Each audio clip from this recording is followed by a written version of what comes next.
Vamos a hablar ahora con respecto a la caída del hombre y cómo entró el pecado y las consecuencias de la entrada del pecado.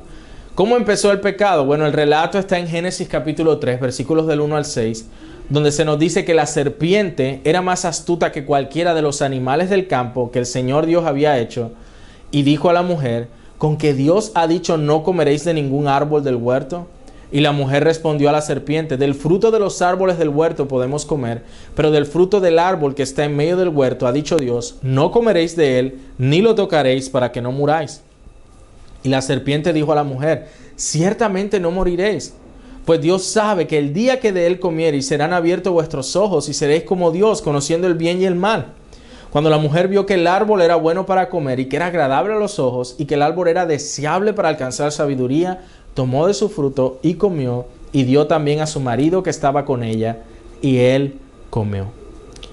Entonces vemos aquí cómo Satanás utiliza o emplea una serpiente para engañar a Eva, y empezó plantando dudas acerca de la palabra de Dios y de lo que el Señor les había dicho, distorsionando. Dijo: con que Dios ha dicho. Con que Dios ha dicho eso. Y eso indujo a Eva a distorsionar la palabra y a enfocarse en un aspecto del árbol, en el hecho de que lo vio atractivo, lo vio codiciable. Luego negó la palabra de Dios. O sea, Satanás negó la palabra de Dios y dijo: no morirán. Una directa contradicción a lo que el Señor había dicho. Y puso o sembró en Eva la idea de que Dios lo que quería era retener algo bueno de ellos. Piensen en eso. Le dijo: no, sino que sabe que el día que de él coman van a ser como Dios. Es decir, Dios les está reteniendo algo bueno. Él lo está haciendo con una mala intención. Y él extendió una oferta que en un sentido era absurda, de que al comer entonces ellos iban a tomar el lugar de Dios. Y finalmente Eva actuó con esas observaciones personales acerca del árbol, es decir, fue guiada ahí en ese momento por sus sentimientos, por lo que veía del árbol, en vez de ser guiada por la palabra de Dios y lo que Dios había dicho acerca del árbol, y comió. Y comió, y también Adán comió. Sin embargo, el relato de la tentación de Eva es el relato del pecado de Adán. Es interesante que la Biblia enfatiza el pecado de Adán y no el de Eva. De hecho, ustedes, si siguen leyendo el relato, se darán cuenta que cuando ellos comen y se esconden, el Señor llama al hombre. El Señor lo llama a él porque lo había hecho responsable sobre el jardín y sobre todo lo que estaba sucediendo. Y Satanás entonces, utilizando a la mujer, utilizó la bendición terrenal más alta para un fin malévolo. Y digamos que así mató dos pájaros de un solo tiro. Él afectó la relación entre ellos y Dios, y también entre ellos mismos. Porque entonces allí empezaron luego a culparse. Adán en un sentido le echa la culpa a Eva, pero también le echa la culpa a Dios al decirle: no fue la mujer que tú me diste por compañero. Entonces en ese escenario nosotros vemos cómo fue que entró el pecado, ¿sí? Ahora, ¿cómo fue posible el pecado? Bueno, la respuesta es: no sabemos. Sabemos que existió el mal antes de la creación, o sea, antes del primer pecado humano, porque Satanás ya había pecado. Sin embargo, su pecado es aún más problemático porque en el caso de Satanás, él pecó en ausencia de un tentador. Entonces, cuando nosotros nos ponemos a pensar, bueno, ¿qué tuvo que ocurrir para que Satanás, en el lugar donde estaba, pecara? ¿Cómo surgió esa maldad en su corazón? Realmente la Escritura no nos dice. Es un misterio. Y ahí recordamos Deuteronomio 29:29. Las cosas secretas le pertenecen al Señor. Pero sí nos ha revelado por su palabra que pecó. Que un tercio de los ángeles con él, y procurando allí vino a ir en contra de los seres humanos creados a imagen de Dios. Entonces, ¿cuál fue las consecuencias que trajo el pecado? Bueno, el pecado trajo la conciencia del pecado personal, la culpa, la vergüenza y el miedo.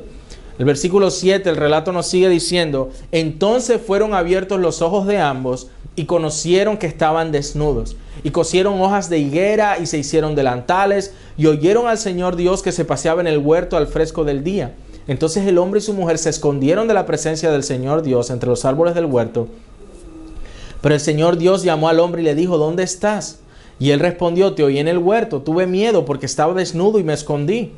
¿Quién te ha hecho saber que estabas desnudo?, le preguntó Dios. ¿Has comido del árbol del cual yo te mandé que no comieras? Entonces nosotros ahí vemos esa desintegración de las relaciones interpersonales. Ellos luego se echan la culpa. Allí inmediatamente es donde Adán responde, no, la mujer que tú me diste por compañera. Y las relaciones se afectaron tanto de que tuvieron vergüenza el uno del otro. Dice, estaba desnudo, tuve miedo, me escondí. Y por eso el Señor le pregunta, ¿y quién te hizo saber que estabas en eso? ¿Has comido del árbol que yo te mandé que no comieras? Y allí la muerte entró. Llegó la culpa y la corrupción de la raza humana. Y esta corrupción es universal. Es decir, afecta a todos los seres humanos. Ustedes saben que hay esa famosa frase del filósofo Rousseau, el hombre nace bueno y la sociedad lo corrompe. Esa no es una idea bíblica. La idea de la Escritura es que por causa del pecado, todos nacemos afectados con el mismo. Nosotros heredamos esa naturaleza caída de Adán y también a medida que vamos creciendo, vamos cometiendo nuestros propios pecados de igual manera. En el Salmo 51 es donde David dice, en pecado me concibió mi madre, es decir, desde mi nacimiento.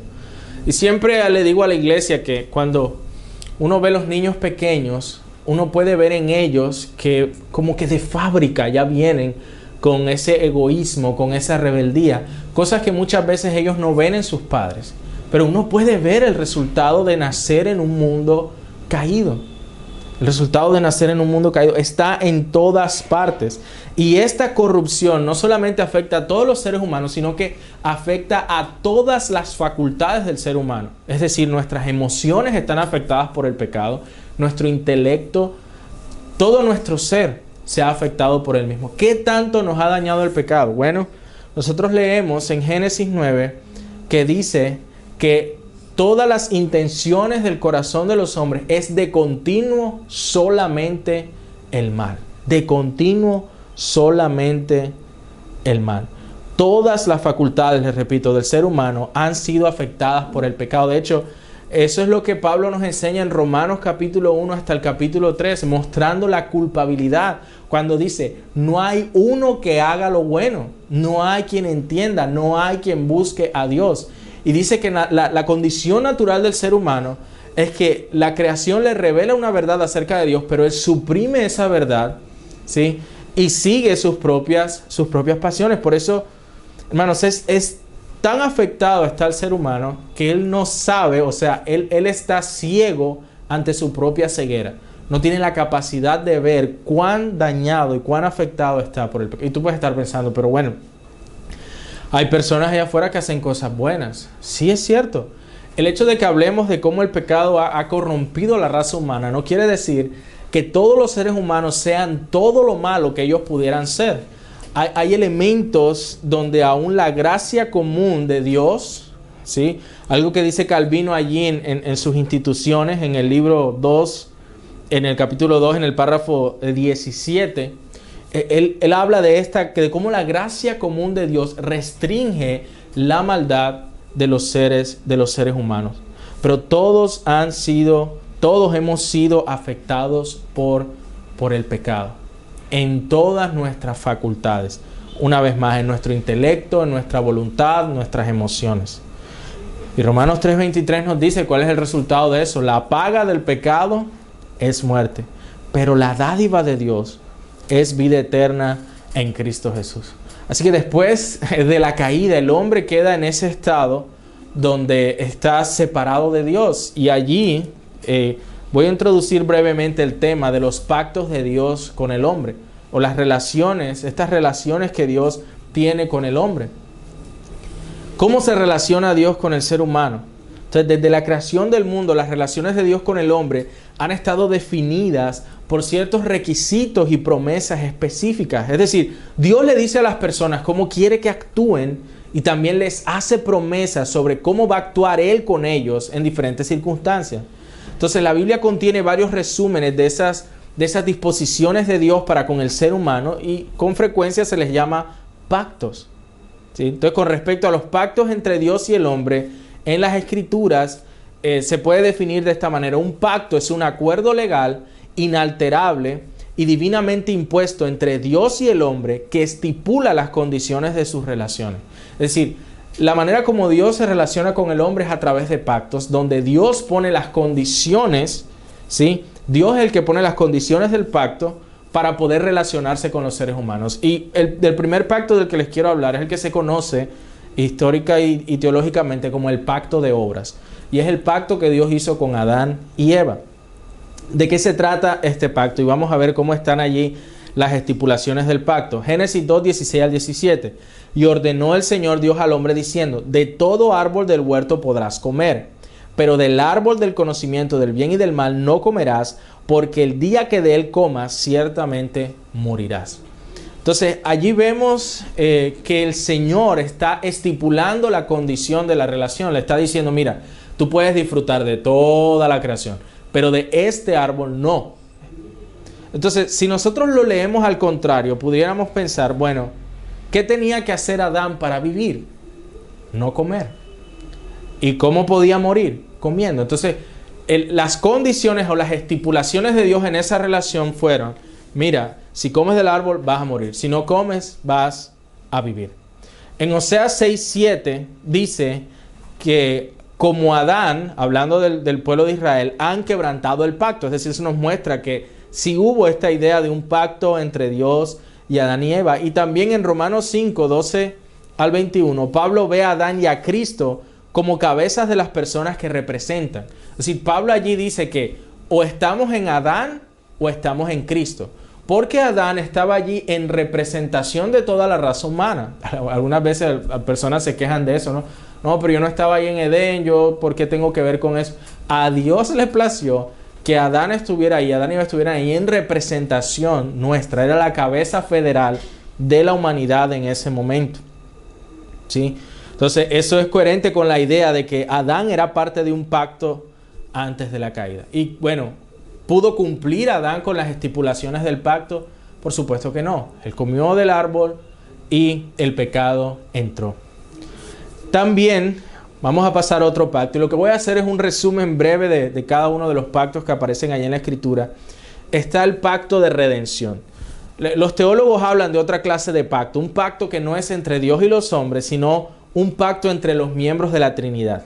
Y este pacto se conoce como pacto de redención, también se conoce como pacto intratrinitario, y es un acuerdo entre el Padre, el Hijo y el Espíritu Santo, mediante el cual el Hijo está de acuerdo en hacerse hombre, en ser nuestro representante, en obedecer las demandas del pacto de obras. Es decir, lo que Adán no pudo cumplir en el pacto de obras, lo que él no pudo cumplir en paraíso, él viene como nuestro representante y lo cumple a cabalidad, haciéndose como el segundo Adán, un mejor Adán.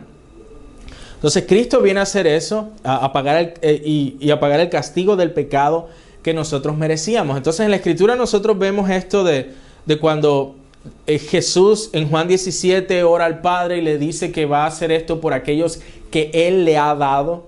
Nosotros por esas cosas que la Escritura nos muestra, que nos da esas pistas de cómo hubo este acuerdo, es como el puritano John Flavel lo pone de esta manera, que es como si el Padre al ver al hombre caído dice: bueno, los hombres han quebrantado mi pacto y ahora han caído bajo mi justicia. Va a ser necesario que se aplique el castigo para ellos. Y es como si el Hijo dijera: Padre, déjame que yo vaya entonces y pague por ellos. Y el Padre le dice John Flavel en este relato hipotético: Hijo, pero si tú haces esto, si voy a tener misericordia de ellos, no voy a tener misericordia contigo. Y él le responde: que así sea. Dame todas sus deudas, dame todo lo que te deben, que yo voy a ir por ellos. Y luego el Espíritu Santo es el que aplica esa redención. Entonces por eso los teólogos hablan de este acuerdo entre el Padre, el Hijo y el Espíritu Santo. Otro pacto que se menciona es el pacto de gracia. En el pacto de gracia tiene que ver con que cuando el hombre no obtuvo la bendición ofrecida en el pacto de obras, se hizo necesario que Dios estableciera, digámoslo así, otro medio mediante el cual el hombre pudiera ser salvado. El resto de las escrituras, desde la caída en Génesis 3, es la narración de la acción de Dios en la historia para llevar a cabo el maravilloso plan de redención. En Génesis 3:15 tenemos lo que los teólogos llaman el protoevangelio o el primer evangelio. Allí mismo, cuando el Señor está lanzando juicio contra la serpiente, dice: y pondré enemistad entre ti, refiriéndose a la serpiente, y la mujer, entre tu simiente y su simiente. Él te herirá en la cabeza y tú lo herirás en el calcañar. Desde allí entonces tenemos esa promesa del Redentor que vendría de la simiente de la mujer y le daría un golpe mortal a la serpiente. Pero noten que esto es algo que es unilateral de parte de Dios. Él allí no pone ninguna estipulación, sino que Él dice: yo haré esto. Yo haré esto. Las partes de este pacto de gracia son Dios y el pueblo que Él va a redimir. Y en este caso, Cristo cumple un papel especial como mediador, en el cual cumple por nosotros las condiciones del pacto y de ese modo nos reconcilia con Dios. O sea, es Cristo el que cumple las condiciones del pacto para que nosotros pudiésemos ser redimidos. En el pacto de obras no había un mediador, simplemente Adán fracasó, pero en este se nos envía aquella simiente de la mujer que aplasta la cabeza de la serpiente. ¿Y cuál sería la condición de este pacto? Tener fe en la obra de redención que hace nuestro Señor Jesucristo. Quiero mencionarles algunos de los otros pactos que aparecen allí en la Escritura y algunos de sus elementos interesantes. Tenemos el pacto con Noé. Luego del diluvio, el Señor promete también de manera unilateral que Él no volverá a destruir la tierra de esa manera. Eso lo que nos muestra es que habría esa, por decirlo de alguna manera, esa constancia del orden creado, mientras el Señor habría de redimir a toda la humanidad. La señal de este pacto, por supuesto, es el arco iris, como se nos menciona allí en el relato de Génesis capítulos 9 y 10. También está famosamente el pacto de Dios con Abraham, que también es un pacto unilateral. Es decir, Dios ve a este hombre, que era un hombre que estaba en la tierra de Ur de los Caldeos, era un gentil, y Dios lo llama. Y es interesante el contraste porque en Génesis 11 nosotros tenemos lo que sucede en la Torre de Babel, donde los seres humanos dicen: bueno, vamos a hacernos un nombre. Hagámonos un nombre, vamos a construir todas estas cosas. El Señor deshace esos planes y en el capítulo 12 Él escoge a Abraham y le dice: Abraham, yo engrandeceré tu nombre. Miren que ese es un contraste con lo que pasaba en Babel. Y le dice, ¿sí?, cuando empieza a darle las condiciones del pacto: yo engrandeceré tu nombre y en tu simiente serán benditas todas las familias de la tierra. Pero lo que pasa con Abraham también es algo bien interesante. Abraham tuvo una visión. Vamos a ver esto en Génesis capítulo 15, que es donde aparece este pacto de Dios con Abraham. Dios le había prometido a Abraham un hijo. Entonces, bueno, Abraham se ve que está de edad avanzada y le dice: Señor, ¿pero esto cómo va a ser? En el capítulo 15, versículo 1 dice: después de estas cosas, la palabra del Señor vino a Abraham en visión diciendo: no temas, yo soy un escudo para ti, tu recompensa será muy grande. Creo que noten otra vez ese lenguaje. El Señor no requiere nada de Abraham. Él simplemente le está diciendo: yo voy a hacer esto contigo. ¿Sí? Entonces Abraham le dijo: Señor, pero no me has dado descendencia. Uno nacido en mi casa será mi heredero. Y el Señor le dice: no, uno de tus entrañas, él será tu heredero. El Señor lo llevó afuera, versículo 15, le dijo: mira al cielo, cuenta las estrellas, versículo 6, y Abraham creyó en el Señor y Él se lo reconoció por justicia. Y le dice: yo soy el Señor que te saqué de Ur de los Caldeos para darte esta tierra para que la poseas. Entonces Abraham le preguntó: Señor, ¿cómo puedo saber que la poseeré? El Señor le respondió: tráeme una novilla de 3 años, una cabra de 3 años, un carnero de 3 años, una tórtola y un pichón. Abraham le trajo todos estos, los partió por la mitad y puso cada mitad enfrente de la otra, pero no partió las aves. A veces nosotros leemos estas cosas y pensamos: bueno, ¿qué está pasando allí? Cuando en la antigüedad se hacía un pacto, ¿sí?, lo que hacían era que cortaban los animales en medio y las dos partes pasaban por el medio de los animales diciendo: así se haga conmigo si yo no mantengo mi promesa, si yo no mantengo mi parte del pacto. Era, digámoslo, una manera de representar eso, de que un pacto era un acuerdo legal vinculante serio, ¿sí? Entonces Abraham parte estos animales, dice el versículo 10, y Luego es cuando el Señor le dice todas estas cosas de lo que va a pasar en tierra de Egipto.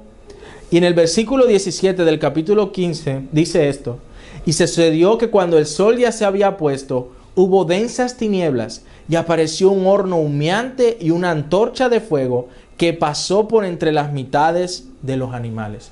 Abraham no pasó por entre las mitades de los animales. Fue el Señor mismo, como en una columna de fuego, el que pasa por en medio de los animales, como diciendo: así se haga conmigo si yo no mantengo mi promesa. Pero nosotros sabemos que el Señor no miente, pero es algo tan espectacular, porque si nos ponemos a pensar en esto, eso fue exactamente lo que pasó en la cruz. El Señor Jesucristo ya cargó aquel pago por esa parte del pacto que nosotros no pudimos cumplir. Sobre él fue que cayeron las maldiciones del pacto. Pero en este pacto con Abraham, el Señor le hace todas esas promesas. En Hebreos nos dice: y no pudiendo jurar por uno mayor, él juró por él mismo. Esto va a suceder contigo, yo te bendeciré. Y una vez más, en tu simiente, algo que luego Pablo interpreta en Gálatas y nos dice, miren que él dijo simiente en singular, no simientes en plural, porque su simiente es Cristo. Entonces, ese pacto con Abraham es algo realmente maravilloso, porque lo que vemos allí es precisamente el Señor de manera unilateral y sin condición alguna, escogiendo por medio de quién. Es como si a la medida que la Escritura avanza, pasáramos de la humanidad a un hombre, a una nación, y cada vez se va el enfoque como acercando más de quién sería ese que nacería de la mujer y que iba a redimir a la humanidad. ¿A qué me refiero? Bueno, nosotros tenemos la promesa ahí en Génesis 3:15, pero ahora se nos dice que va a ser un descendiente de Abraham. Y a medida que el relato en las Escrituras pasa, se nos dice que vendrá un rey o un legislador de la tribu de Judá. Cuando Jacob está ya muriendo, Jacob hijo de Isaac, Isaac hijo de Abraham, cuando Jacob está muriendo y bendice a sus 12 hijos, él profetiza, pudiéramos decir, que de la tribu de Judá es que vendría el rey.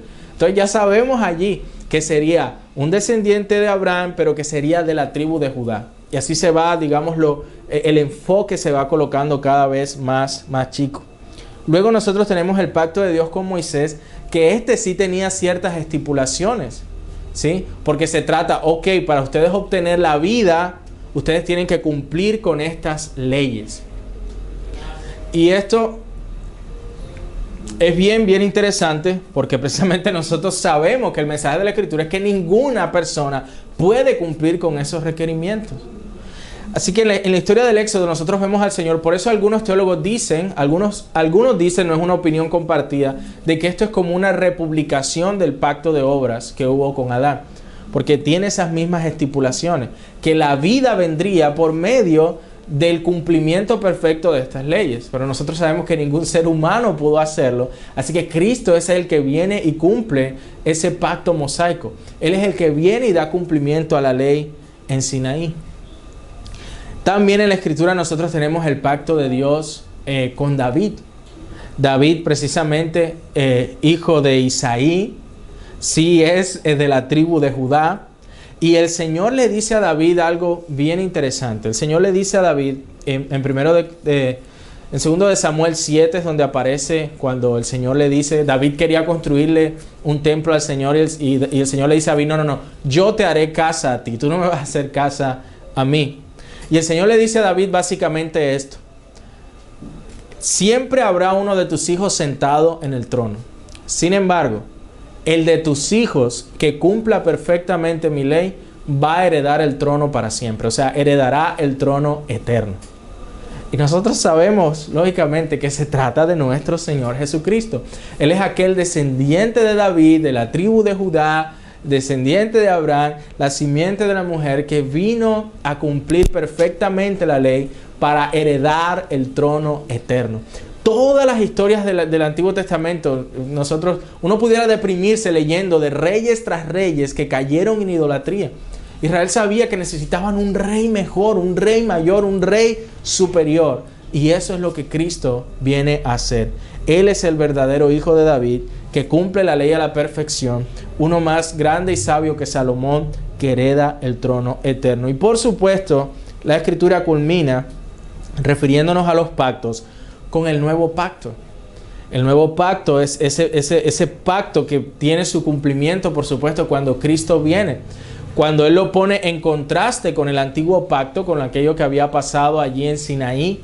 Y Él dice, este es el pacto que el Señor lo menciona en Jeremías 31, también en Ezequiel, que vendría un día donde el Señor iba a transformar los corazones de su pueblo.